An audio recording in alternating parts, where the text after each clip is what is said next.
Obrigada, Joel. Estivemos a acompanhar até o momento o jornalista Joel Costa e o perfil da embaixadora dos Estados Unidos da América para Angola, Ellen Lalim.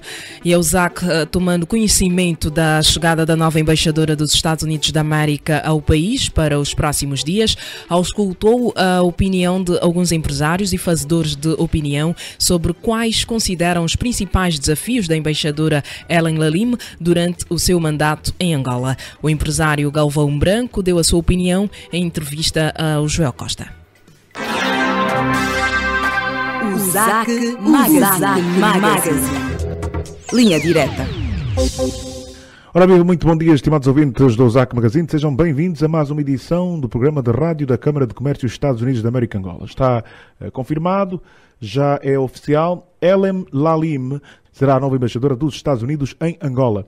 Esta confirmação foi feita pelo Senado no dia 10 do corrente mês e a senhora embaixadora poderá chegar em Angola nos próximos dias. Entretanto, vários desafios se levantam para a embaixadora Ellen Lalim e vamos falar com o engenheiro Galvão Branco, ele que é analista da LAC para as questões económicas. Engenheiro Galvão Branco, que legado poderá vir a deixar Ellen Lalim e que desafios a aguardam do ponto de vista económico numa altura em que os Estados Unidos querem a todo custo garantir uma parceria estratégica efetiva com Angola? Olha, efetivamente é muito bom, é muito útil para Angola reforçar a cooperação em vários domínios com os Estados Unidos da América e, sobretudo, com uma cooperação estratégica.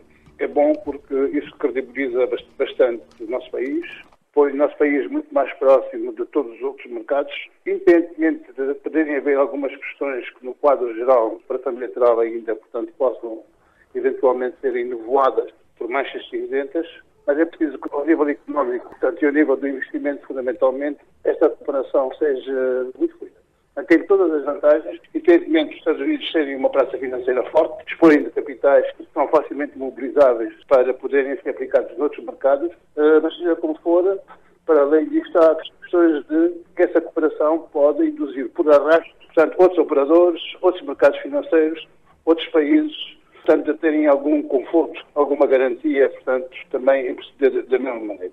Portanto, todas as ações no sentido de que esses canais sejam o mais fluidos possíveis, naturalmente vão ser benéficos para Angola. É efetivamente estratégico ter uma visão dessa cooperação com este sentido amplo, tanto ao nível dos petróleos e ao nível, portanto, das ações que estão no perímetro dos petróleos, das companhias que prestam serviços ao nível do perímetro dos petróleos. As coisas, portanto, têm seguido um curso bastante importante. É preciso alargar essa cooperação noutros aspectos e, naturalmente, fazer com que as instituições financeiras, portanto, americanas, nomeadamente o Exim Bank, tenham, de facto, portanto, Angola como um destino privilegiado, portanto, na sua disponibilização de recursos, nas condições em que isso normalmente ocorre. Por outro lado, também, este reforço da cooperação com os Estados Unidos, por razões óbvias, dá-nos um tipo de posicionamento ao nível dos organismos internacionais, nomeadamente o FMI, o Banco Mundial, completamente diferente. O que normalmente é bom para os Estados Unidos costuma ser bom também para estes organismos. Portanto, eu penso de que devemos aproveitar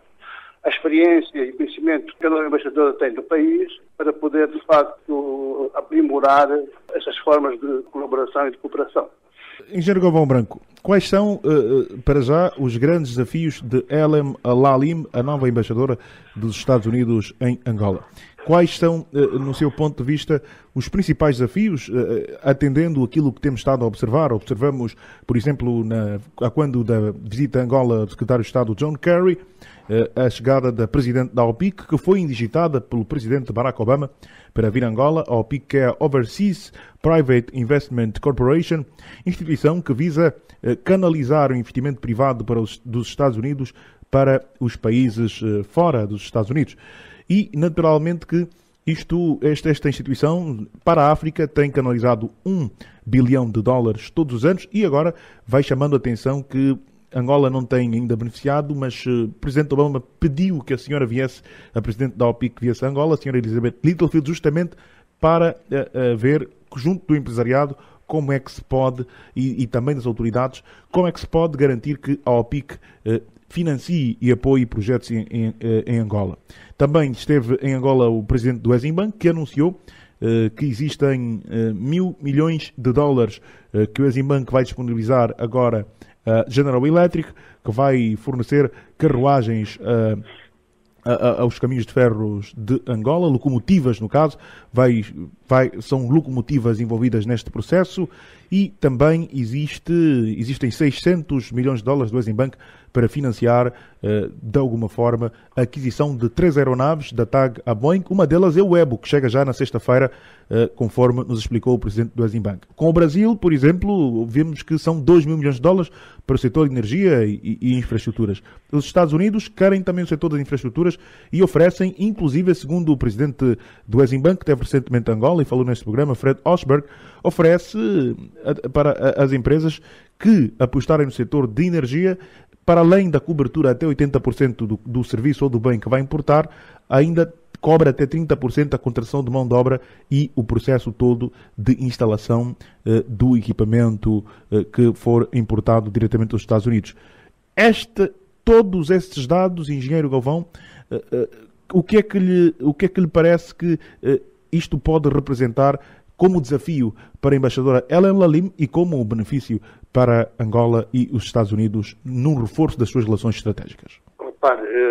Estou perfeitamente convencido que os Estados Unidos têm uma posição bastante clara, têm uma visão perfeitamente definida, relativamente ao potencial que o mercado angolano pode representar para salvar os seus interesses. Nós, os angolanos, temos que primeiro conhecer bem alguns aspectos da política externa americana, por mais complexa que ela seja. Portanto, o que é que está consagrado como princípio político, por exemplo, a salvaguarda dos interesses americanos em termos externos, esses aspectos. Por outro lado, os americanos também veem, portanto, que Angola tem, portanto, uma alternativa neste momento extremamente apetente, que é de facto o envolvimento da China. A China tem a mesma visão.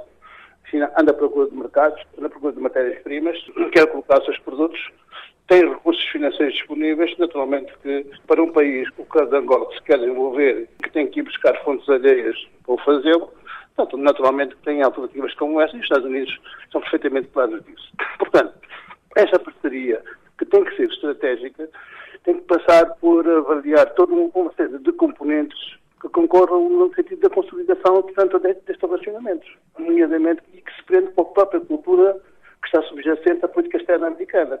Por exemplo, Angola é um país que não tem um forte pendor do islamismo. Eu penso que isso é uma componente que os Estados Unidos, portanto, apreciam. Portanto, veem isto como favorável. Todo o investimento que for, portanto, canalizado para Angola, que é por via institucional, que é por via de organismos, normalmente tem sempre presente a política externa americana. E é a política externa americana que nós temos que compreender, temos que entender, dentro dos limites da nossa soberania, por forma que esse investimento venha, seja, portanto, acolhido da melhor forma. As áreas são perfeitamente passíveis de serem identificadas.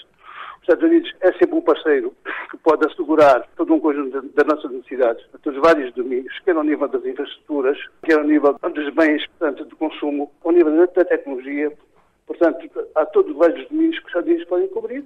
É preciso, de facto, portanto, construir, montar um quadro extremamente propiciador, extremamente favorável, para que os investimentos ocorram sem, de facto, perturbações. E é isto que, de facto, estas novas atitudes de políticas e diplomáticas que os Estados Unidos da América têm vindo a empreender em relação a Angola, com missões constantes, podem fazer significado.